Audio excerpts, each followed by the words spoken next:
Mohon perhatian, acara pembukaan kegiatan edukasi statistik akan dimulai. Assalamualaikum warahmatullahi wabarakatuh. Shalom, Om Swastiastu, Namo Buddhaya, Salam Kebajikan. Selamat pagi dan salam sejahtera untuk kita semua. Selamat datang di acara pembukaan edukasi statistik. Yang terhormat, Bapak Firdaus SSI MStat selaku Koordinator Perguruan Tinggi Pojok Statistik Universitas Bengkulu. Yang kami hormati, Bapak Yosef Oktavianus Sitohang, SST MStat, selaku statistisi ahli media, Ketua Tim Diseminasi Statistik BPS Provinsi Bengkulu, serta segenap staf BPS yang turut hadir dalam kegiatan edukasi statistik pada hari ini, serta yang kami banggakan agen pojok statistik selaku panitia pelaksana kegiatan edukasi statistik dan para peserta yang berpartisipasi dalam kegiatan ini. Puji serta syukur kepada Tuhan Yang Maha Esa atas limpahan rahmat dan karunia-Nya. Pada hari ini, Sabtu 28 Februari tahun 2026, kita dapat mengikuti kegiatan pembukaan edukasi statistik dengan tema Storytelling with Data. Saya, Tia Violenta, akan memandu acara pembukaan pada hari ini. Adapun rangkaian kita, yang pertama, pembukaan. Kedua, menyanyikan lagu kebangsaan Indonesia Raya. Ketiga, sambutan-sambutan. Keempat, doa. Dan yang terakhir, penutup. Acara yang pertama yaitu pembukaan. Marilah kita bersama-sama membuka acara ini dengan mengucapkan lafaz basmalah. Selanjutnya yaitu menyanyikan lagu kebangsaan Indonesia Raya. Hadirin dipersilahkan duduk tegap.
Selanjutnya adalah sambutan-sambutan. Sambutan yang pertama akan disampaikan oleh Koordinator Perguruan Tinggi Pojok Statistik Universitas Bengkulu kepada Bapak Firdaus SSI MStat. Disilahkan. Terima kasih, Tia. Assalamualaikum warahmatullahi wabarakatuh. Selamat pagi dan salam sejahtera untuk kita semua. Yang saya hormati, Bapak Yosef Oktavianus Sitohang, kemudian Pak Haris, kemudian teman-teman mahasiswa, agen pojok statistik Universitas Bengkulu, dan juga seluruh peserta yang hadir pada kegiatan pagi hari ini. Pertama-tama mari kita mengucapkan syukur kepada Allah Subhanahu wa taala karena pada kesempatan kali ini kita semua bisa bertatap maya di kegiatan yang rutin dilakukan oleh Pojok Statistik yaitu edukasi statistik. Salawat beriring salam kita sanjungkan juga kepada Nabi besar Muhammad Sallallahu Alaihi Wasallam, karena dengan segala upaya yang telah dilakukan oleh Nabi Muhammad, kita bisa dalam keadaan yang lebih baik sampai sekarang yang kita alami. Teman-teman semua, Pak Haris dan Pak Yosef, ini adalah koordinator pojok statistik baik dari BPS maupun dari universitas. Nah, kegiatan edukasi statistik ini buat teman-teman yang bukan agen, ini adalah kegiatan yang rutin dilakukan oleh Pojok Statistik Universitas Bengkulu. Tujuannya tidak lain dan tidak bukan adalah untuk meningkatkan literasi statistik di lingkungan akademik, di lingkungan Civitas Akademika, baik secara khusus untuk mahasiswa dan dosen game, tetapi juga secara umum untuk seluruh masyarakat yang ada di lingkungan kita. Nah, tujuannya adalah memberikan pemahaman yang mendalam terkait data dan metode-metodenya. Nah, hari ini bercerita tentang storytelling with data dengan dosen pakar kita, Pak Haris, yang juga sekaligus koordinator pojok juga, koordinator pojok yang ada di Universitas Bengkulu. Jadi, harapan kami adalah kegiatan ini memberikan manfaat yang sangat banyak untuk kita semua, peserta dan juga para agen, dan bagi Universitas Bengkulu, agar kita bisa mengambil keputusan harusnya ya. Kita bisa bercerita lebih oke gitu ya. Kita bisa berkomentar lebih baik ketika kita harus menanggapi sesuatu karena berbasis data. Kan storytelling with data. Nah, ini adalah materi yang sangat menarik dan sangat bagus yang harusnya diambil ilmunya. Jadi ambil ilmunya sebanyak-banyaknya dari Pak Haris hari ini. Nanti pasti ada sesi diskusi. Silakan apa saja yang perlu didiskusikan sama Pak Haris, silakan ditanyakan. Ini adalah waktunya. Sa- Dan juga saya juga mengapresiasi sekali kepada seluruh agen dan juga para peserta. Ini adalah hari libur. Pagi hari kalau puasa ini jam-jam yang masih ngantuk-ngantuk gitu ya, masih enaknya rebah-rebahan. Tapi ternyata kita semua masih bersemangat untuk mencari ilmu. Ini adalah sesuatu yang layak diapresiasi. Semoga semua apa yang kita kerjakan ini kemudian dihitung amal soleh oleh Allah Subhanahu wa Ta'ala. Akhir kata, terima kasih. Assalamualaikum warahmatullahi wabarakatuh.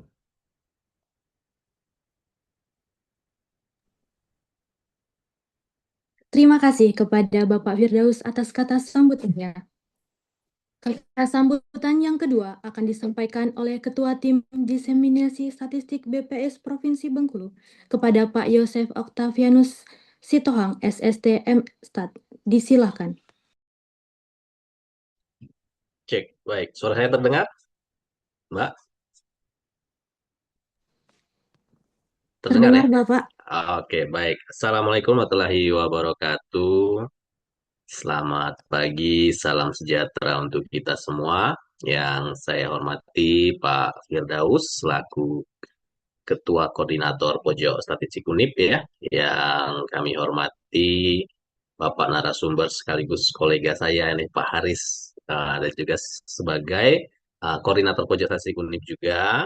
Kemudian yang saya hormati teman-teman agen statistik yang merupakan menjadi panitia kegiatan ini, serta rekan-rekan para mahasiswa yang menjadi ikut dalam kegiatan hari ini. Yang saya hormati dan saya yang terhormat juga ya, saya lihat di sini ada Pak Prof. Bambang ya, hadir juga dalam kegiatan hari ini. Terima kasih atas kesediaannya Pak ikut dalam kegiatan kita di pagi hari ini.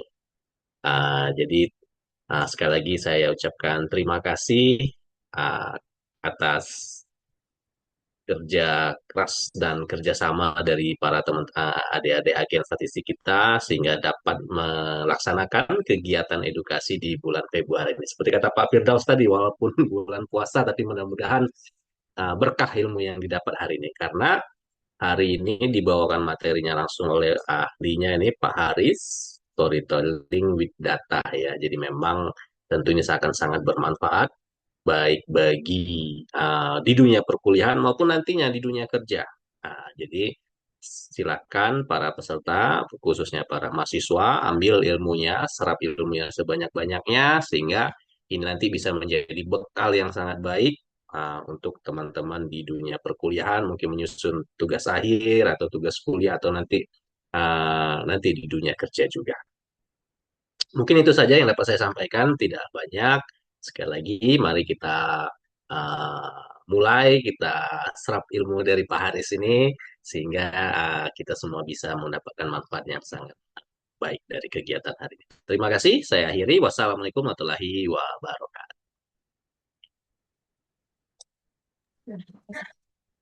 Terima kasih kepada Pak Yosep atas kata sambutannya. Agenda selanjutnya yaitu doa. Hadirin yang kami hormati, sebagai rasa syukur kita kepada Tuhan Yang Maha Esa dalam kesempatan yang penuh berkah ini, marilah sejenak kita tundukkan kepala seraya berdoa bersama, dipimpin oleh Saudara Fadilah. Kepadanya disilahkan.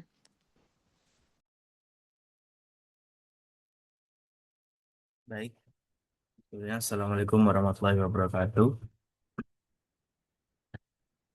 Sebelum mulai acara ini, marilah kita berdoa kepada Tuhan Yang Maha Esa dengan memohon ridhonya agar acara kita ini berjalan dengan lancar. Di sini saya akan memimpin doa bagi yang Muslim dan bagi yang non-Muslim harap untuk menyesuaikan. Auzubillahiminasyaitonirrajim. Bismillahirrahmanirrahim. Alhamdulillahirabbil alamin hamdan syakirin hamdan na'imin hamdan yu'afi ni'amahu wa yukafi mazidah. Ya Rabbana lakal hamdu kama yanbaghi li jalali wajhikal azimi sultanik. Allahumma salli ala sayyidina Muhammad wa ala ali sayyidina Muhammad. Ya Allah yang Maha Mengetahui, kami mohon kepadamu, jadikanlah kegiatan ini sebagai kegiatan yang penuh manfaat dan keberkahan. Berikanlah kepada kami kemudahan dalam memahami ilmu yang disampaikan. Lapangkanlah pikiran kami agar mampu menerima pengetahuan dengan baik, serta tumbuhkanlah semangat belajar dan rasa ingin tahu dalam diri kami. Ya Allah yang Maha Bijaksana, bimbinglah kami agar mampu menggunakan ilmu statistik dan data dengan sebaik-baiknya untuk mencari kebenaran dan memberikan manfaat bagi masyarakat, serta menjadi bekal dalam pengembangan ilmu pengetahuan di masa yang akan datang. Ya Allah, Tuhan yang Maha Pengasih, berikanlah kesehatan, kekuatan, dan kelancaran kepada para pemateri, panitia, dan seluruh peserta dalam kegiatan ini. Mudahkanlah setiap rangkaian acara sehingga dapat berjalan dengan baik dari awal hingga akhir. Ya Allah yang Maha Mengabulkan doa, jadikanlah ilmu yang kami peroleh hari ini sebagai ilmu yang bermanfaat, yang dapat kami amalkan dan sebarkan kepada sesama manusia. Rabbana atina fid dunya hasanah wa fil akhirati hasanah wa qina adzabannar. Subhana rabbika rabbil izzati amma yasifun wa salamun alal mursalin walhamdulillahi rabbil alamin. Assalamualaikum warahmatullahi wabarakatuh.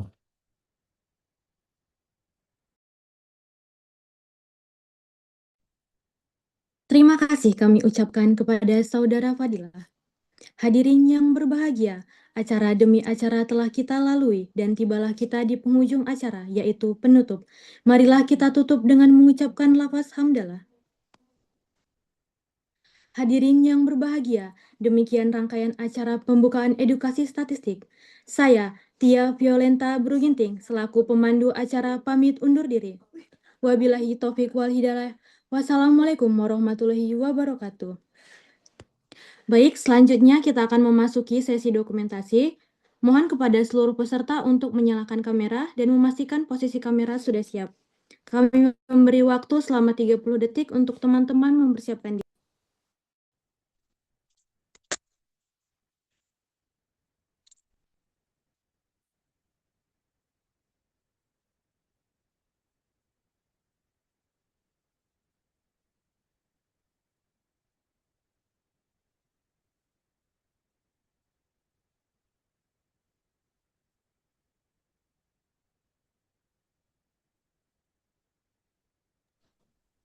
Baik, untuk foto pertama, 1, 2, 3. Foto kedua, 1, 2, 3. Foto ketiga, 1, 2, 3.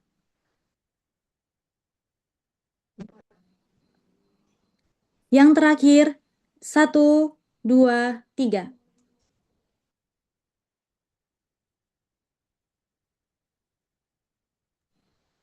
Baik, terima kasih kepada seluruh peserta yang sudah berpartisipasi dalam sesi pembukaan ini. Selanjutnya akan dipandu oleh moderator kita.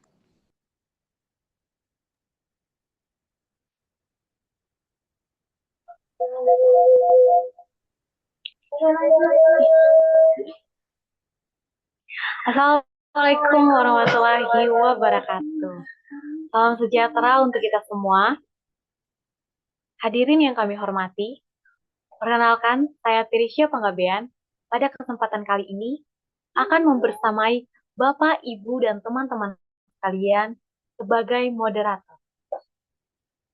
Ibarat seorang pemandu cerita, saya akan membantu mengalirkan jalannya diskusi agar tetap terarah, komunikatif, dan bermakna sepanjang kegiatan EduStart pada pagi hari ini. Hadirin sekalian, di era ketika data datang hadir dalam jumlah yang melimpah dan informasi bergerak dengan sangat cepat, tantangan utama yang kita hadapi bukanlah sekadar mengumpulkan data, melainkan bagaimana cara kita untuk menyampaikan data tersebut agar dapat dipahami, dirasakan, dan diambil maknanya. Data yang tidak hanya bercerita dengan baik, seringkali berhenti sebagai angka, berhenti sebagai grafik dan tabel, tanpa mampu mempengaruhi cara berpikir dan pengambilan keputusan. Disinilah konsep storytelling with data menjadi sangat relevan. Storytelling with data mengajak kita untuk tidak hanya menyajikan data secara akurat, tetapi juga menyusunnya menjadi sebuah narasi yang logis, kontekstual, dan persuasif, sehingga data dapat berbicara dan menyampaikan pesan yang jelas pada audiens. Untuk mengupas hal tersebut, pada kesempatan ini kita akan menyimak paparan dengan judul Storytelling with Data. Materi yang disampaikan oleh Bapak Haris Eko Wibowo Estat MM yang memiliki pengalaman dan kompetensi dalam bidang analisis data, visualisasi, serta komunikasi berbasis data. Dengan latar belakang tersebut, narasumber kita hadir untuk mengajak kita memahami bagaimana memilih data yang relevan, menyusun alur cerita yang tepat, serta menyajikan visualisasi yang mampu memperkuat pesan yang ingin disampaikan. Hadirin yang berbahagia, melalui materi ini, kita tidak hanya diajak untuk memahami teknik penyajian data. Untuk itu, tanpa berpanjang kata, marilah kita sambut narasumber kita pada pagi hari ini. Ada Bapak Haris Eko Wibowo Estat MM untuk menyampaikan materi Storytelling with Data. Terima kasih, Tere. Sudah boleh nih ya? Iya, Pak. Oh iya. Sebenarnya Assalamualaikum warahmatullahi wabarakatuh. Selamat pagi, Bapak Ibu semua. Eh, Selamat pagi, Pak Yose, Pak Firdaus, Pak Bambang, dan Bapak Ibu yang lain yang telah hadir, dan adik-adik mahasiswa Universitas Bengkulu ya, yang sudah hadir. Terima kasih atas kesempatannya. Sebelumnya saya mau disclaimer dulu karena memang sebetulnya yang pakar jauh lebih banyak dibandingkan saya. Cuma karena ini berhubung pertama dari Fakultas Pertanian, jadi izinkan saya untuk menyampaikan duluan sebagai awalan. Mungkin nanti di bulan selanjutnya atau tahun selanjutnya dosen-dosen yang lebih ahli yang menyampaikan terkait materi-materi yang data yang berhubungan dengan pertanian. Hari ini saya mau coba sharing ke Bapak Ibu, adik-adik mahasiswa tentang storytelling with data. Kenapa saya pilih tema ini? Karena berangkat dari pengalaman saya 7 tahun sebagai data analis di swasta. Terkadang problematiknya adalah eh, ketika lulus kita nggak tahu ketika dikasih data kita mesti ngapain gitu. Terus mana yang perlu di highlight, kemudian apa yang harus dilakukan ketika data itu diberikan, kemudian bagaimana menceritakannya. Ini bisa sharing nggak ya? Bisa ya. Mohon izin ya Pak Firdaus, Pak Yosef, Pak Bambang. untuk menyampaikan?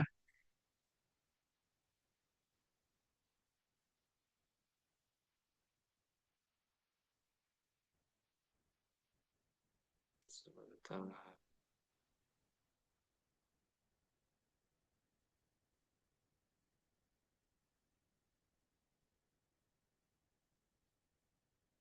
Sudah terlihat ya? Terlihat, Bapak. Sudah ya? Sudah, Sudah terlihat belum? sudah terlihat, Bapak. Sudah ya? Ya, saya mau coba sharing. Jadi, tema hari ini adalah storytelling with data. Eh, ini kegiatan kerjasama ya antara Fakultas Pertanian Universitas Bengkulu, BPS, Provinsi Bengkulu, dan Pojok Statistik. Nah, saya mulai dari storytelling with data. Sebenarnya apa sih storytelling with data? Eh, Message-nya itu adalah jangan hanya menampilkan data, tapi mulailah dengan narasi, mulailah bercerita gitu. Nah, untuk awalnya supaya lebih terstruktur, saya pendekatannya menggunakan 5W1H gitu. Jadi kita untuk membuat sebuah konten atau menyampaikan sesuatu mungkin lebih baik pakai ini menurut saya. Terus karena ini eh, apa namanya temanya storytelling with data, jadi where sama when-nya kayaknya tidak perlu dibahas karena itu tergantung sikonnya gitu. Jadi kita hilangkan. Kita mulai dari who-nya. Who-nya itu siapa? Sebenarnya eh, kenapa temanya storytelling? Karena siapa sih orang yang paling memiliki kekuatan atau powerful di dunia ini? Itu banyak sekali yang berpendapat bahwa salah satunya Steve Jobs. Jadi the most powerful person in the world is the storyteller. The storyteller sets the vision, values, and agenda of entire generation to come. Jadi eh, kemampuan bercerita itu menjadi sesuatu yang sama sangat fundamental, sangat powerful gitu. Orang-orang besar itu pasti punya kemampuan ini gitu. Nah, harapannya eh, Bapak Ibu atau mahasiswa mungkin ya, adik-adik mahasiswa mulai membangun kemampuan untuk bercerita tadi. Nah, karena kita di dunia akademik tentu nanti berhubungan dengan data. Kira-kira begitu. Nah, siapa aja sih orang-orang yang punya brand image sebagai storyteller? Itu ada dari berbagai bidang itu banyak ya. Karena storyteller itu merupakan keahlian. Jadi profesi apapun itu memiliki kemampuan itu. Salah satunya adalah J.K. Rowling. Tentu adik-adik tahu ya, J.K. Rowling itu penulis novel bestseller Harry Potter. Kemudian ada Steve Jobs. Dia adalah founder dari iPhone. Dia pelopor ini ya apa eh, handphone touchscreen. Kemudian Walt Disney eh, animator dan produser, dan kalau untuk dari Indonesia tentu yang kita kenal Raditya Dika. Dia sekarang seorang penulis, komedian, sutradara, konten kreator, dan banyak lagi ya, termasuk eh, apa blogger juga. Terus kita masuk ke why. Kenapa sih storytelling with data itu menjadi penting? Karena ternyata banyak manfaatnya. Pertama, kalau misalnya kita hanya menggunakan data aja, itu kalau ditambahkan dengan cerita, itu bisa meningkatkan daya ingat. Daya ingat hingga 22 kali lipat. Kemudian dapat membuat ingatan kita bertahan lebih lama, hingga 65-70%. Kalau melalui statistik saja, audiens hanya mengingat 5-10% informasi. Namun, daya ingat retensi melonjak menjadi 65-70% ketika informasi disampaikan dalam cerita. Terus, konversi penjualan, kalau kita bicara bisnis, penggunaan teknik storytelling dapat meningkatkan konversi penjualan hingga 30%. Terus ada ini yang selalu pakai ya. Kalau di dunia industri itu pengumpulan pengambilan keputusan. Jadi kalau misalnya datanya clear, ceritanya enak didengar, itu bisa meningkatkan 30% lebih cepat dalam pengambilan keputusan. Dan tentu masih banyak lagi. Tidak hanya ini, salah satunya itu adalah 40% orang itu akan cenderung lebih mau membagikan data jika ada narasinya. Contoh misalnya kayak Kalau kita bercerita harga cabai 35.000 gitu. Orang mungkin tidak terlalu ngeh, tapi kalau ada narasi bahwa sekarang harga cabai mahal ya, di sekitar 35.000.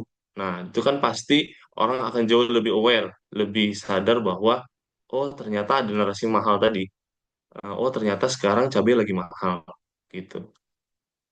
Itu untuk why-nya. Sekarang kita masuk ke what. Sebenarnya storytelling itu apa sih? Storytelling itu tentu banyak definisinya ya. Kalau saya mendefinisikan itu adalah seni untuk menyampaikan atau bercerita. Storytelling adalah seni atau teknik menyampaikan pesan, informasi, atau nilai melalui sebuah cerita yang menarik, menggunakan kata-kata, suara, gambar, atau media lain. Nah, storytelling with data itu adalah bagian spesifik, bagian khusus dari storytelling. Gitu. Nah, untuk tekniknya secara umum itu ada dua jenis penyajian, yaitu exploratory sama explanatory. Untuk exploratory itu gaya cerita yang memberikan ruang eksplorasi bagi pembaca dalam menemukan informasi yang dianggapnya menarik. Nah, kalau explanatory itu gaya penyajian visualisasi data yang menekankan informasi spesifik. Jadi sudah ada yang di-highlight. Explanatory itu gitu. Contohnya ini. Sebenarnya ini datanya sama. Data persentase rumah tangga dengan proporsi pengeluaran untuk pangan lebih dari 65% gitu. Jadi kalau misalnya kita bicara konteksnya ketahanan pangan, itu apa namanya ada indikator sebenarnya seseorang itu pengeluarannya lebih besar di apa untuk apa gitu. Kalau masih berurusan dengan pangan atau 65% untuk pangan berarti sebenarnya dia itu rentan ke arah miskin karena dia masih sibuk dengan kebutuhan primer seperti itu. Nah, bedanya exploratory dan explanatory kalau misalnya dilihat untuk exploratory itu semuanya ditampilkan. Jadi semua memiliki warna yang sama dan audiens dapat melihat secara keseluruhan mana yang terbesar persentasenya, mana yang terkecil. Tapi kalau misalnya explanatory, si pembicara sudah mulai meng-highlight mana yang mau dibahas. Untuk kasus ini yang mau dibahas adalah persentase rumah tangga dengan proporsi pengeluaran pangan paling tinggi, yaitu Kabupaten Lebong. Gitu. Nah, kemudian kita bicara komponen. Komponen utama dari storytelling with data. Ini secara umum ya, tentu akan banyak kalau bicara storytelling karena tadi kita sepakat bahwa storytelling itu adalah seni untuk menyampaikan. Jadi secara umum itu ada tiga, yaitu kita butuh narasi, kita butuh data, dan kita butuh visualisasi. Narasi itu konteks atau alur cerita, umumnya di dalam terdapat tujuan. Kemudian ada data, temuan informasi yang telah dianalisis, dan yang ketiga itu cara menyampaikannya atau visualisasinya, grafik atau diagram yang relevan seperti bar chart, line chart, dan lain-lain untuk menyoroti pola gitu. Terus gimana sih caranya? Nah ini yang mungkin agak lebih detail dan lebih banyak teknisnya. Jadi secara umum kalau storytelling itu khususnya narasi itu terbentuk dari tiga elemen. Kalau misalnya ada bisa searching gitu ya, searching di Google di ini silahkan. Biasanya itu ada berbagai pendapat gitu. Ada situasi, masalah, solusi, and, but, therefore, kemudian ada latar belakang, masalah, solusi, kemudian konteks, critical point, action plan. Nah, ini adalah pola-pola yang biasanya ampuh untuk digunakan ketika kita storytelling. Contoh kalau misalnya adik-adik lihat iklan, itu pasti polanya itu ada setup, kemudian ada masalah, kemudian muncul solusi produknya gitu. Contohnya misalnya sampo gitu. Misalnya ada orang di kerumunan gitu, terus ada yang rambutnya panjang, terus muncul masalah tuh, kecipratan air lah, kehujanan lah, sehingga lepek. Nah, nanti muncul solusi tuh terakhirnya. Solusinya itu dikasih sampo, misalnya sampo merek apa gitu. Selalu polanya seperti itu. Di berbagai brand juga sama. Eh, Misalnya mobil bagus, mahal, terus kemudian kecelakaan, terus muncul produk asuransi gitu. Kira-kira gitu. Jadi sebenarnya kalau bicara storytelling itu salah satu yang paling umum dan paling mudah untuk diterapkan dan kemungkinan berhasilnya tinggi itu menggunakan tiga elemen ini kalau ingin menarasikan. Jadi setup, kemudian di tengahnya itu harus ada masalah, kemudian di endingnya itu ada solusi. Ini juga berlaku di tidak hanya di dunia industri atau advertising, tapi juga di dunia perfilman juga gitu. Jadi biasanya kalau untuk membuat audiens atau penonton tetap keep in touch sama acaranya, sama tontonannya, itu biasanya di tengah harus ada harus ada konflik gitu. Misalnya dia lagi jalan-jalan gitu, terus ketemu apa namanya lawan jenis, terus dia suka, nah itu biasanya ditambahkan konflik, misalnya ketemu mantan lah, atau misalnya ketemu mertua yang nggak cocok lah gitu. Nah nanti setelah itu baru diakhiri dengan resolution atau solusi.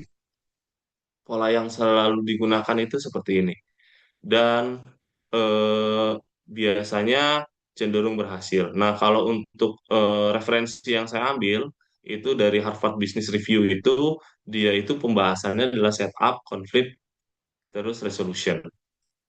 Jadi setup dulu di awal, kemudian nanti ketika udah mulai naik muncul tuh konflik, kemudian solusinya apa gitu. Kira-kira seperti itu.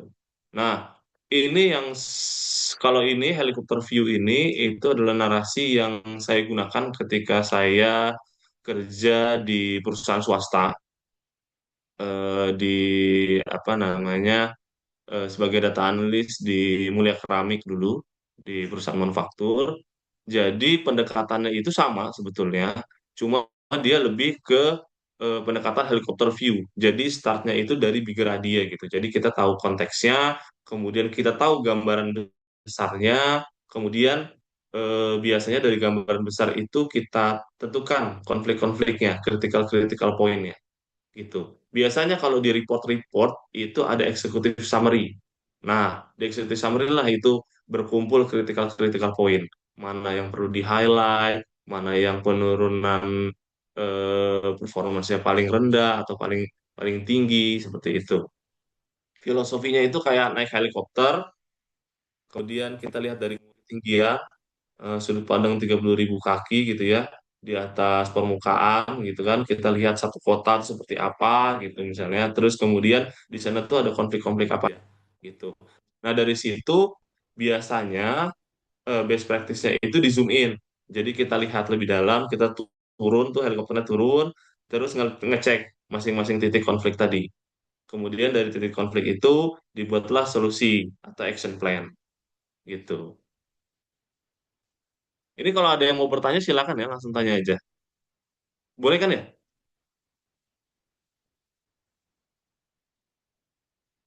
Ini masih nyambung ya? Saya lanjut ya. Nah, karena tadi komponen adalah narasi, data, dan visualisasi, saya mungkin rasanya harus sedikit menjelaskan terkait data. Secara umum, data itu bagi saya itu adalah kumpulan informasi yang telah diukur. Mungkin banyak nanti definisinya kalau misalnya dilihat di Google ya. Bisa data adalah sekumpulan fakta mentah, informasi, angka, kata-kata, citra, atau simbol yang diperoleh melalui pengamatan, penelitian, dan atau pengukuran. Cuma kalau saya membahasakan sederhananya, data itu adalah kumpulan informasi hasil pengukuran. Nah, untuk tipe data itu saya membaginya ke dalam dua. Ini referensinya banyak ya. Saya ngambil gambarnya dari medium.com, tapi untuk bukunya mungkin eh, juga banyak referensinya, ini umum sekali. Jadi untuk tipe data itu kan dibagi dua ya, kategorik dan numerik gitu. Dan untuk kategorik itu dibagi lagi, untuk tipenya itu ada nominal ordinal, sama untuk numerik itu ada interval rasio. Apa sih bedanya? Bedanya itu adalah kalau untuk nominal itu dia tidak ada tidak apa namanya tidak bertingkat, kemudian dia adalah kategori, kemudian dia tidak ada intervalnya dan tidak ada nol mutlaknya gitu. Contohnya jenis kelamin, kemudian apa namanya, lokasi, kemudian status pernikahan, seperti itu. Terus kalau untuk yang ordinal dia mulai naik tuh dari apa namanya, dari nominal. Dia kategori tapi mulai ada tingkatannya. Kita udah mulai bandingkan. Kalau nominal tadi kan jenis kelamin kita nggak bisa, rasanya agak kurang pas ketika kita mengurutkan berdasarkan status pernikahan gitu. Kalau yang sudah menikah statusnya lebih tinggi, yang jomblo paling rendah gitu kan kayaknya enggak ya. Jadi itu harusnya masuknya ke tipe data nominal. Sedangkan kalau yang ordinal itu lebih ke yang bertingkat. Contohnya misalnya tingkat pendidikan, kemudian ranking kompetisi misalnya gitu. Nah, kalau untuk yang interval itu dia tipe datanya adalah numerik dan bisa dikategorikan juga dan bisa diurutkan juga dan memiliki interval. Contohnya suhu, IQ, tahun seperti itu. Nah, untuk rasio itu bisa dikalkulasikan. Jadi, karena dia punya nol mutlak, jadi dia itu bisa diaritmatikakan, bisa dibagi, dikali, ditambah, dikurang gitu. Contohnya umur, kemudian tinggi badan, berat badan, uang, pendapatan, pengeluaran seperti itu.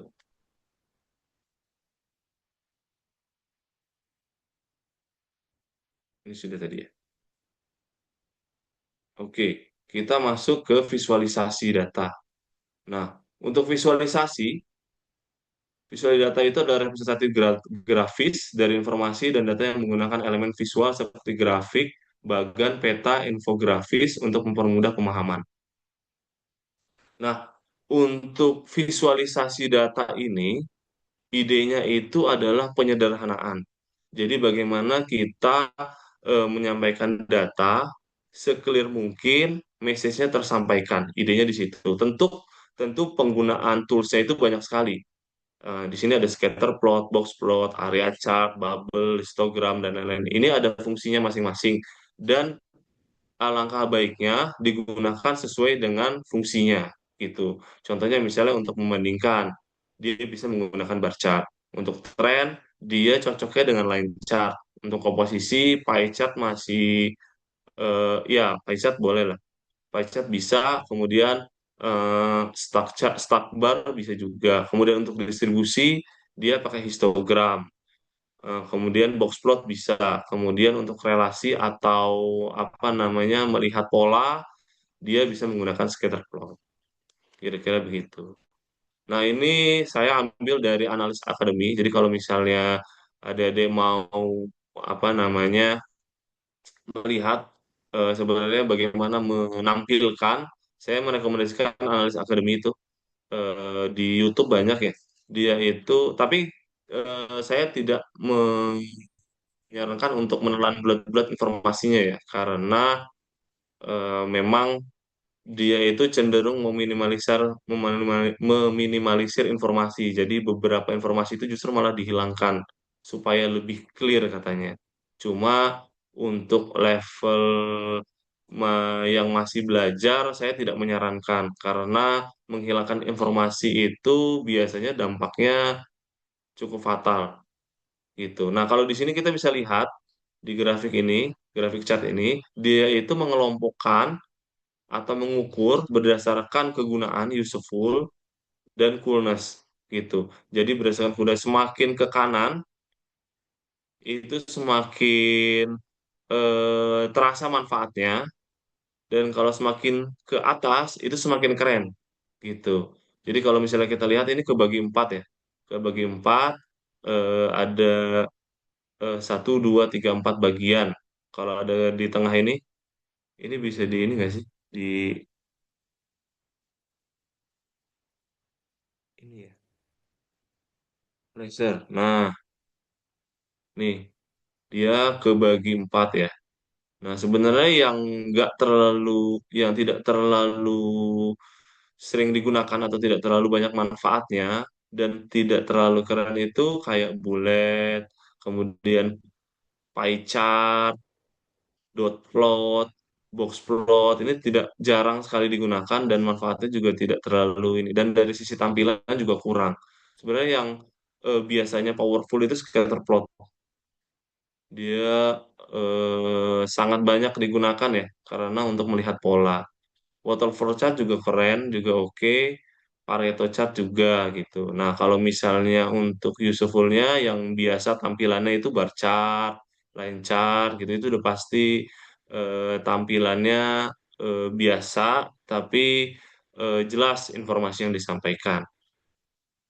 Ini kalau radar itu biasanya tampilannya keren gitu kalau misalnya kalian main game gitu biasanya kan ada skill tuh. Nah, itu tuh biasanya pakai radar. Cuma biasanya tidak terlalu sangat ini ya niche ya penggunaannya, sangat spesifik penggunaannya gitu. Nanti bisa dicek untuk lebih detailnya di analis akademi. Oke, nah kita lihat langsung ke contoh kasus. Ini adalah penggunaan visualisasi data yang kurang pas, mungkin bahasanya ya.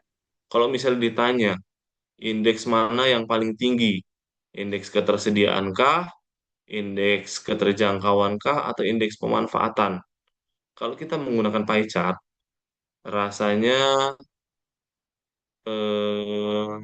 mungkin ada yang bilang ya hampir sama ketiganya gitu ya, karena nggak terlalu kelihatan gitu mana yang paling tinggi. Tapi kalau misalnya kita ubah jadi bar chart, itu langsung kelihatan tuh. Oh, ternyata indeks keterjangkauannya yang paling tinggi gitu. Nah, padahal datanya sama. Indeks ketahanan pangan Provinsi Bengkulu 2024 gitu. Dan kalau dibandingkan lagi eh, dengan menggunakan tadi explanatory, message-nya jauh lebih clear gitu dibandingkan yang dua sebelumnya. Kalau dengan pie chart, agak ragu untuk menentukan mana yang lebih tinggi, yang paling tinggi indeksnya, sedangkan dengan menggunakan bar chart itu sebenarnya langsung kelihatan, cuma kita butuh waktu untuk memilih di antara tiga warna ini. Sedangkan kalau misalnya langsung di explanatory, kita bisa langsung meng-highlight nih. Kita cuma perlu membedakan mana yang kita mau highlight dan mana yang bukan. Gitu. Itu terkait grafik. Sekarang kita coba dengan visualisasi tabel. Nah, ini sering terjadi di mahasiswa. Jadi kalau bikin tabel itu sekedar yang penting ada. Itu cukup menantang ya untuk bisa mengetahui kalau kasus ini itu provinsi mana di Pulau Sumatera dengan produksi padi tertinggi tahun 2024. Kalau bentuknya seperti ini, penyajian datanya seperti ini, kita akan butuh waktu untuk melihat berapa digit yang paling tinggi, kemudian membandingkan dengan yang lain, lalu menentukan mana yang paling tinggi dan mana yang paling rendah. Gitu. Ini sering terjadi. Saran saya ketika menampilkan data seperti ini, terutama angka ya, kalau misalnya teks, saya lebih merekomendasikan untuk di rata kiri. Sedangkan untuk data, saya lebih rekomendasi untuk angka, sorry, untuk angka, saya lebih merekomendasikan untuk rata kanan dan dikasih perbedaan satuan antara puluhan dan desimal. Kalau misalnya kita rapihkan, akan jadi seperti ini. Itu. Ini akan jauh lebih mudah untuk kita menyimpulkan mana provinsi dengan produksi padi tertinggi. Tentu kalau misalnya kita lihat yang biasa ngelihat data, tentu langsung bisa kelihatan nih. Sumatera Selatan ya yang paling tinggi 2.900.000 ton di tahun 2024. Nah, eh, ini pun masih bisa ditingkatkan kalau misalnya kita bicara visualisasi data. Caranya gimana? Caranya itu adalah karena tujuannya itu adalah untuk mengetahui produksi padi tertinggi, yang paling enak itu adalah dengan di short. Di short itu berarti diurutkan dari yang tertinggi ke yang terendah. Sehingga kita nggak perlu capek-capek lagi nyari ada di baris pertama kah, di baris kedua kah, di baris ketiga kah gitu. Jadi langsung diurutkan. Kalau dengan urutan begini kan kita tidak perlu rasanya mengurangi debatable. Sebenarnya mana yang paling besar. Kalau di urutan ini jauh lebih mudah, lebih enak dilihat, lebih mudah untuk ditarik kesimpulan. Dan untuk pengambilan keputusan seperti yang tadi hasil survei dari itu dari Stanford tadi dia meningkatkan 30% lebih cepat dalam pengambilan keputusan. Seperti itu. Sampai sini ada pertanyaan? Ya. Nah, ini langsung kita ke contoh sederhana dari jadi saya hooknya itu biasanya kalau storytelling itu hooknya itu harus ada karakternya. Jadi saya ingin melibatkan audiens. Jika produksi padi dan luas panen turun, siapa yang terdampak duluan? Gitu. Tentu kita sebagai pengkonsumsi beras juga akan terlibat merasa kayaknya kita juga terdampak, cuma mungkin nggak duluan gitu. Nah, kemudian kita mulai dari setup tadi ya. Tadi kan skenario-nya setup, konflik, kemudian resolution atau kondisi, masalah, solusi. Nah, kondisinya adalah komoditas utama dan paling krusial di Indonesia adalah beras, karena beras merupakan makanan pokok bagi sebagian besar penduduk Indonesia. Itu. Nah, kemudian masalahnya adalah peningkatan jumlah penduduk tidak selalu diikuti dengan peningkatan produksi padi dan luas panen. Salah satunya adalah di Provinsi Bengkulu. Ini udah mulai konflik nih. Konfliknya itu adalah jumlah penduduk tidak diimbangi dengan produktivitas pangan gitu. Nah, kemudian kalau misalnya didalamin lagi, di zoom in lagi, ternyata Provinsi Bengkulu itu di tahun 2023 itu luas panennya turun dari 57.000 ke 55.000. Turun sebesar 1.000 hektar ya, atau 4%. Lebih dari 1.000 hektar atau 4%. Gitu.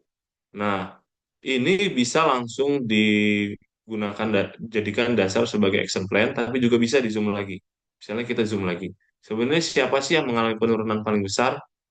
Penurunan luas panen terbesar terjadi di Rejang Lebong, Bengkulu Utara, dan Bengkulu Selatan secara berturut-turut.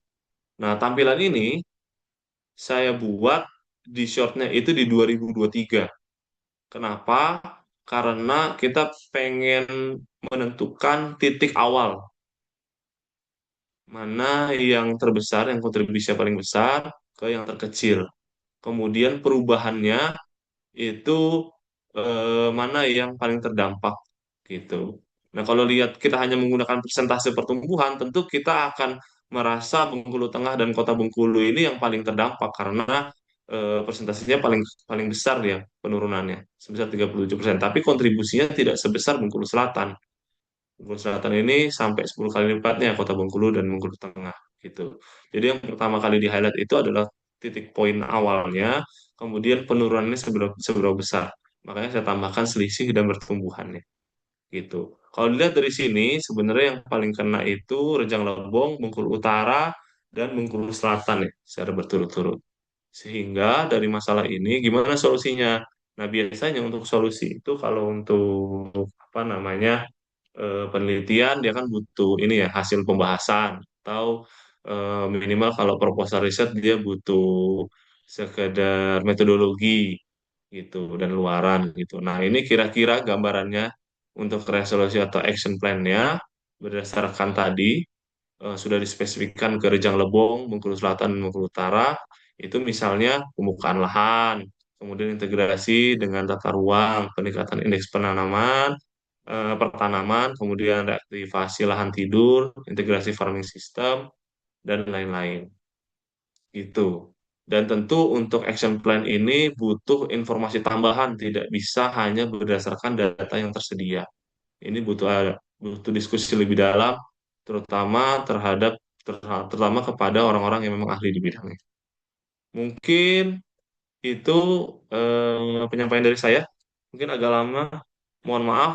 Saya tutup. Terima kasih. Assalamualaikum warahmatullahi wabarakatuh. Baik, terima kasih kepada Bapak Haris atas penyampaiannya yang luar biasa. Eh, Sebelumnya eh, kami ucapkan terima kasih kepada Pak Bambang Sulistyo yang telah hadir di edukasi statistik pada pagi hari ini. Mungkin kepada Pak Bambang boleh menyampaikan kesan dan pesan untuk edukasi statistik kita pada pagi hari ini. Apakah masih ada Pak Bambang?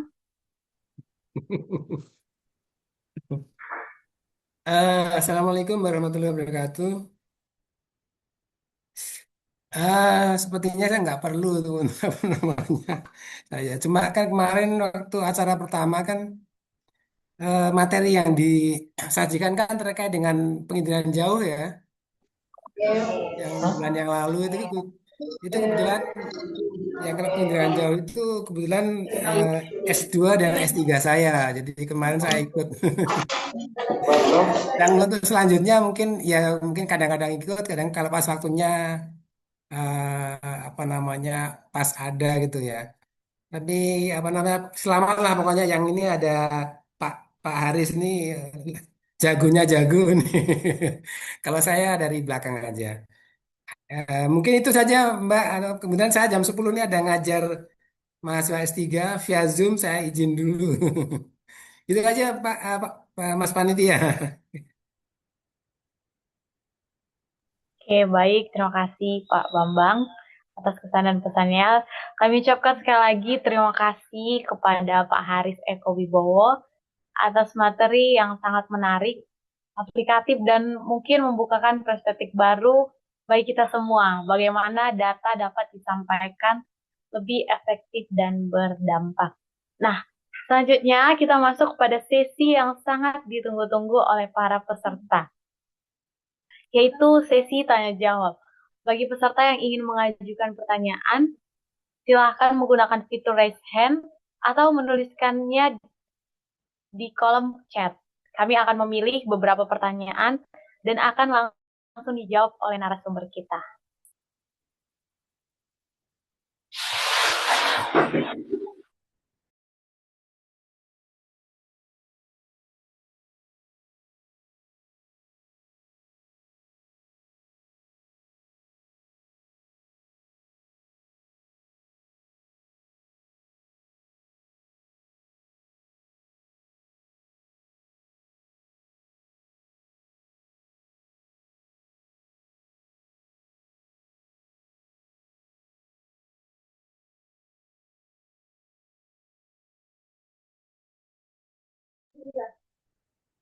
Oke, teman-teman, apakah teman-teman sudah mempersiapkan pertanyaannya? Jika sudah, boleh menuliskan pertanyaannya di kolom chat atau juga raise hand dan langsung on mic.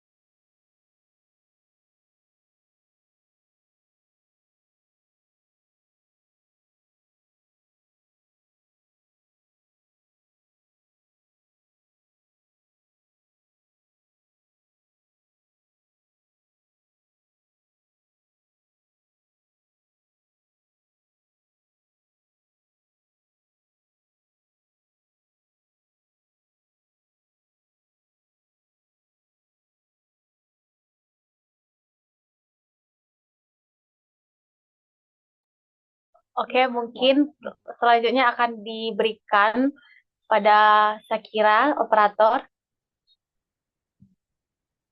Nah, untuk menunjukkan sesi tanya jawab. Di sini ada sesi tanya jawab. Pertanyaan yang pertama.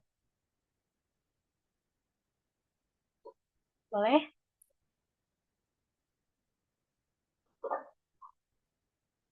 Pertanyaan pertama dari Esi Madalena, Universitas The Hasan. Wah, dari Universitas The Hasan. Oke, kita baca pertanyaannya. Bagaimana cara menentukan uji statistik yang tepat sesuai dengan jenis data dan tujuan penelitian? Oke, baik. Mungkin pertanyaan yang pertama boleh langsung dijawab kepada Pak Haris. Ada dua pertanyaan selanjutnya. Mungkin pertanyaan pertama dulu akan dijawab oleh Pak Haris. Silahkan. Oh, ini ya, apa namanya, masuknya ke inferensia ya. Jadi sebenarnya ini, apa namanya, di luar topik ini ya. Sebenarnya kenapa saya narasinya itu storytelling with data itu karena sebenarnya narasinya itu lebih ke deskriptif aja di awal gitu. Jadi kita eksplorasi dulu untuk melihat sebenarnya fenomena yang ada di data seperti apa. Tapi kalau misalnya pertanyaan adalah uji statistik seperti ini sangat tergantung dari apa namanya, berdasarkan pengalaman saya itu sangat tergantung dari tujuan. Jadi pertama tujuannya apa dulu, sangat ini ya, sangat berbeda-beda. Kalau filosofinya itu kan, kalau kita mau potong rumput kan sebenarnya bisa aja pakai gunting kuku atau pakai bom nuklir kan bisa aja. Cuma kan yang pas itu kan pakai gunting rumput gitu. Jadi sebenarnya penggunaan tool statistik itu sangat tergantung dari kepasan alatnya juga gitu. Dan tujuan itu sangat menentukan alat apa yang mau digunakan gitu. Kalau saran saya, yang paling pertama dipastikan itu adalah kalau dia sifatnya satu arah ya, misalnya di uji pengaruh, itu yang perlu diperhatikan itu variabel responnya dulu atau variabel Y-nya. Y-nya itu bentuknya seperti apa, kemudian dia jenis datanya apa gitu, dan apakah Likert, apakah apa namanya, rasio gitu. Biasanya gitu. Kenapa? Karena variabel respon itu adalah yang mau kita ukur. Misalnya kepuasan seseorang gitu. Itu kan berarti yang mau kita predik itu kan si kepuasannya. Kalau bentuknya Likert berarti dia cocoknya sama tools apa gitu. Kalau misalnya kita pengen predik berat badan misalnya, berarti kan dia tipe datanya rasio. Jadi untuk mempredik atau mengukur si responnya itu kira-kira cocoknya dengan tools yang mana gitu. Kalau tipe datanya untuk Y-nya itu hanya rasio dan dia bukan laten, rasanya regresi bisa. Tapi kalau misalnya laten, biasanya umumnya pakai SMPLS gitu. Kalau dia mulai kategorik, tergantung jenis kategorinya, bisa ordinal, bisa regresi ordinal, logit, multinomial gitu. Gitu sih kira-kira. Semoga membantu. Oke, terima kasih atas jawabannya Pak kepada Bapak. Mungkin pertanyaan selanjutnya dari Mailinda Universitas Bengkulu. Pertanyaannya, bagaimana cara menyederhanakan data kompleks agar tetap informatif tapi tidak membingungkan? Boleh Bapak langsung dijawab? Caranya adalah menentukan tujuan gitu. Jadi kadang-kadang kita menganggap semua informasi itu penting. Padahal mah mungkin menurut orang nggak penting-penting amat gitu. Kayak misalnya kalau apa namanya, eh, paling gampang itu filosofinya kayak gini. Kita ditampilin peta, peta kota Bengkulu gitu, jalan-jalan ke panorama ke segala macam gitu. Itu kan banyak-banyak toko segala macam gitu kan, ada toko, ada cabang, ada perumahan segala macam gitu kan. Informasinya banyak itu. Tapi kan yang penting itu sebenarnya dari peta itu kita dari mana ke mana. Terus jaraknya berapa lama kan sebenarnya itu aja kan. Makanya di Maps itu begitu kita tentukan lokasi, tujuan, ya udah itulah yang paling penting. Informasi itulah yang menjawab tujuan kita dari mana mau ke mana gitu. Sisanya ya urusan belakangan gitu. Jadi sangat tergantung dari penentuan tujuan tadi. Kita itu mau meng-highlight apa? Kita tuh pengen cerita apa sih gitu. Kayak misalnya tadi produktivitas atau luas lahan. Sebenarnya dinamikanya pasti di setiap daerah ada, tapi siapa yang mau kita perhatikan duluan gitu. kalau bicara berpikir strategis itu kan kita memilih yang terpenting di antara yang penting gitu. Jadi memang harus ada skala prioritas. Mana yang kita anggap paling penting, mana yang paling kita harus highlight. Nah, itulah yang pertama kali harus ditampilkan gitu. Sisanya mau disampaikan juga boleh, tapi yang jelas message pertamanya, message utamanya harus tersampaikan. Kira-kira gitu. Semoga membantu. Baik, terima kasih Bapak. Pertanyaan selanjutnya. Oke, teman-teman, kita akan melanjutkan membacakan pertanyaan yang ada di kolom chat. Oh, ada teman kita yang mengangkat tangan. Boleh langsung menyampaikan pertanyaannya.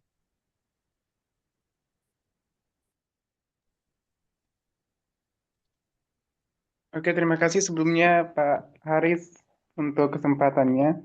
Izin bertanya, saat ini itu kan kita di Indonesia itu termasuk negara yang berkembang ya Pak ya. Dan bisa dikatakan kita itu negara yang sedang masuk pada tahap adaptasi perkembangan teknologi. Sehingga data yang disajikan itu banyak sekali terkadang itu tidak sesuai dengan fakta lapangan Pak. Nah, kita kan sebagai mahasiswa misalkan di pertanian itu saat kita ingin menyajikan informasi atau data yang sudah ada, itu kan misalnya dari BPS kan, tapi terkadang BPS itu nggak semuanya itu akurat, Pak. Atau mungkin tadi pernah di hack oleh Bapak itu diminimalisir, gitu lah Pak ya. Dan itu sangat berpengaruh Pak terhadap misalnya apa yang kita eh, lakukan atau hasil dari penelitian kita misal Pak. Sehingga hasilnya itu terkadang tuh bukannya menjadi solusi malah akan menimbulkan masalah baru Pak. Menurut Bapak, kita sebagai mahasiswa seharusnya apa yang harus kita lakukan sehingga meskipun data itu yang disajikan terkadang tidak sesuai dengan fakta lapangan dan walaupun terkadang itu juga sumber yang tersedia itu hanya itu yang menjadi standarisasi, tapi kita masih tetap bisa menyajikan fakta atau data sesuai dengan lapangannya, Pak. Mungkin cukup sekian pertanyaan dari saya, Pak. Boleh dijawab ini? Boleh Bapak? Boleh Oh, Bapak mungkin terima langsung kasih dijawab Meladi. pertanyaan dari Meladi. Panggil apa Meladi? Priwanto. Panggilannya apa Meladi? Meladi. Meladi. Ini kebetulan ada orang BPS di sini ya? Pak Yosep masih ada? Udah nggak ada ya? Jadi gini, kalau terkait data itu, gini, setiap orang itu kan pasti punya kekurangan ya. Begitu juga institusi. Mungkin dari sisi BPS juga punya kekurangan sebagai institusi. Tapi yang jelas BPS itu kan sebagai lembaga yang sudah berusaha secara optimal mengikuti prosedur dan teknik yang mereka ahli di bidangnya gitu. Kalaupun memang ternyata ada meleset-meleset, ya itu wajar gitu. Karena memang data dari BPS juga kalau diperhatikan dia polanya survei, bukan sensus gitu. Jadi trikinya begini, ketika kita bicara data, data itu kan bergerak ya gitu. Kayak misalnya harga gitu. Harga hari ini sama harga besok itu belum tentu sama gitu. Sedangkan mengupdate data itu butuh biaya gitu. Itu yang repotnya gitu. Jadi eh, mungkin akan ada selisih, mungkin akan ada perbedaan gitu. Nah, yang menarik itu justru malah kita tidak perlu mengkonfrontasi data yang sudah disediakan gitu. Justru malah itu bisa menjadi modal awal untuk digunakan. Jadi sebenarnya poinnya itu adalah kita pondasi teorinya harus bagus dulu gitu. Misalnya kalau harga naik permintaan turun gitu kan teori-teori ekonomi. Pokoknya teori-teori dasarnya itu harus kuat sehingga kalau ada data itu bisa dijadikan dasar untuk penelitian selanjutnya gitu. Misalnya datanya kurang kurang cocok nih atau apa namanya datanya cuma udah sudah cocok cuma belum lengkap. Nah, itu bisa dilanjutkan dengan survei sendiri menggunakan data primer dan data sekundernya sebagai pembanding.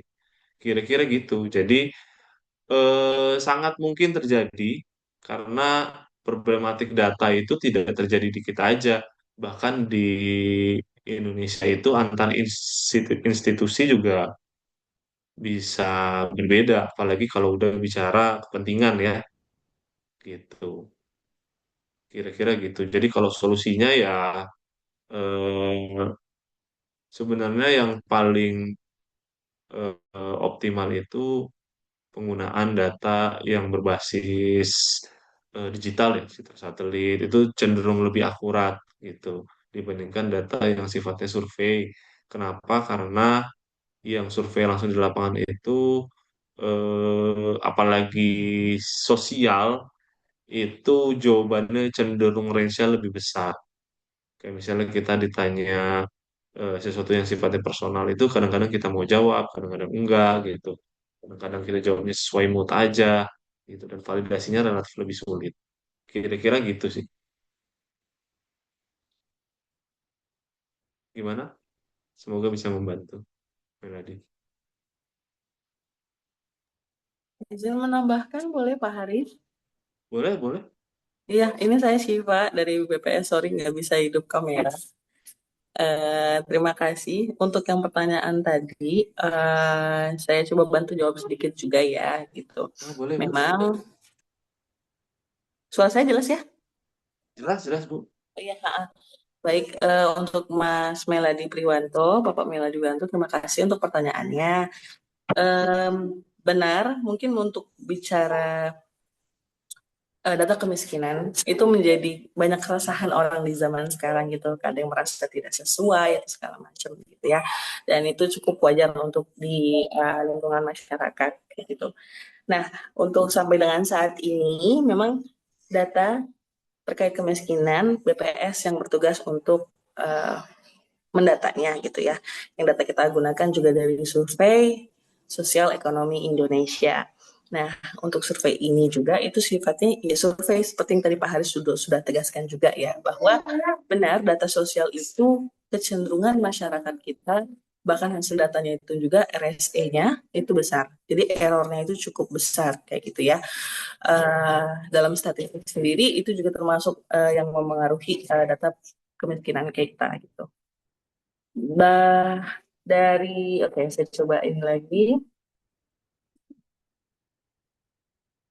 Dan untuk data yang kemiskinan BPS gunakan, tentu sangat bisa Meladi gunakan untuk penelitian Mas Meladi gitu.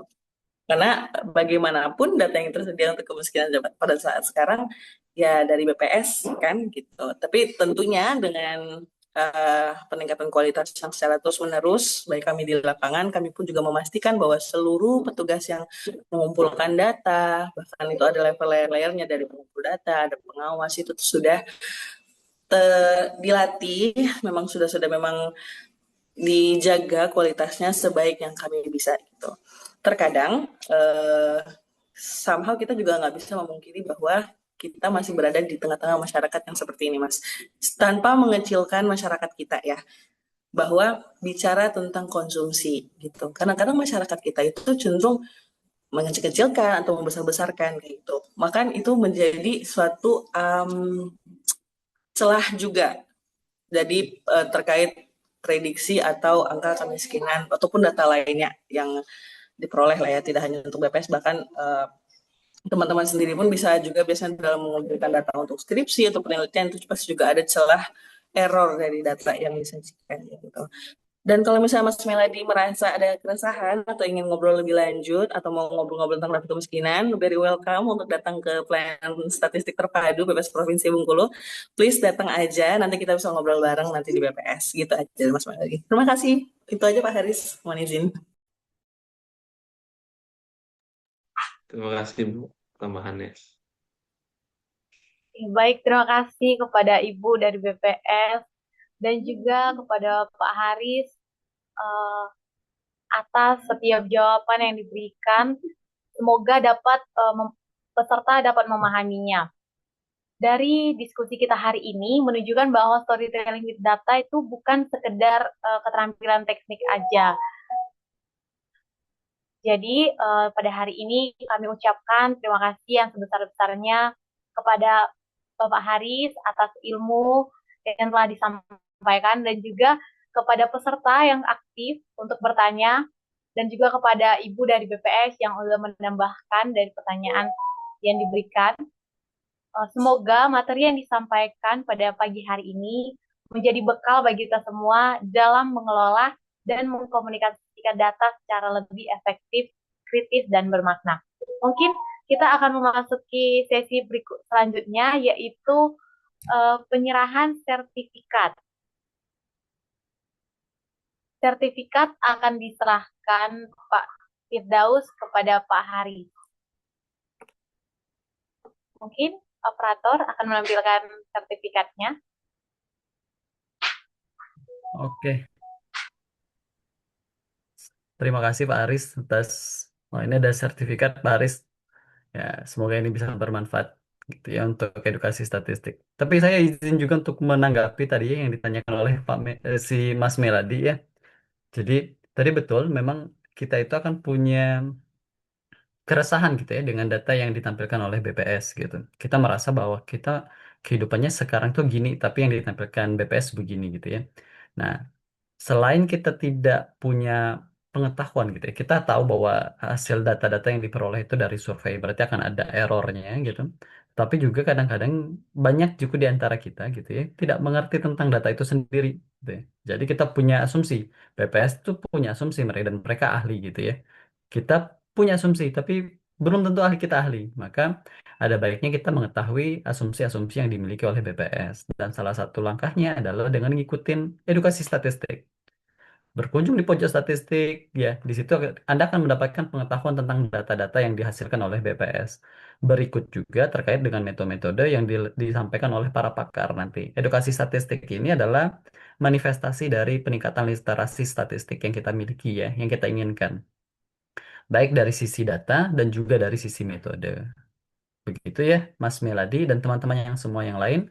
Jadi, eh, pantikan pertanyaan tadi adalah sesuatu yang sangat menarik dan sangat bagus gitu ya untuk membuka ruang pengetahuan kita semua. Nah, hari ini terkait masalah eh, apa namanya? Eksplorasi data gitu ya dengan visual dan sebagainya. Hari ini kita disampaikan oleh Pak Haris. Kami ucapkan terima kasih kepada Pak Haris yang juga sebagai koordinator pojok ya. Terima kasih Pak Haris atas waktu dan ilmunya yang sangat bermanfaat. Semoga ini menjadi keberkahan buat Pak Haris semuanya. Terima kasih. Silakan Tere. Baik, terima kasih Pak Firdaus buat tambahan jawabannya tadi. Semoga Meladi Priwanto ini bisa memahami. Terima kasih juga buat pertanyaannya. Terima kasih juga untuk semua yang sudah aktif dalam rapat kita pada pagi hari ini, edukasi statistik kita pada pagi hari ini.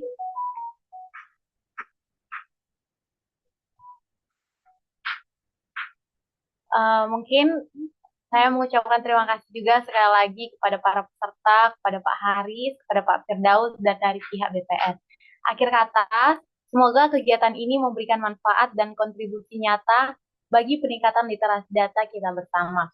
Saya tutup. Wassalamualaikum warahmatullahi wabarakatuh. Sampai jumpa di edukasi statistik berikutnya.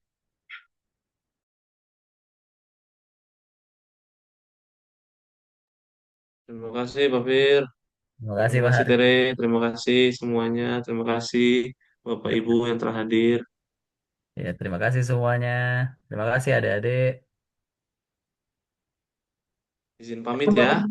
Dan Siap. baik, kami akan matikan Thank you Mbak meetingnya. Siva. Sama-sama Pak Fir, Pak Ari, terima kasih dan teman-teman semuanya. Sampai jumpa di edukasi statistik lainnya.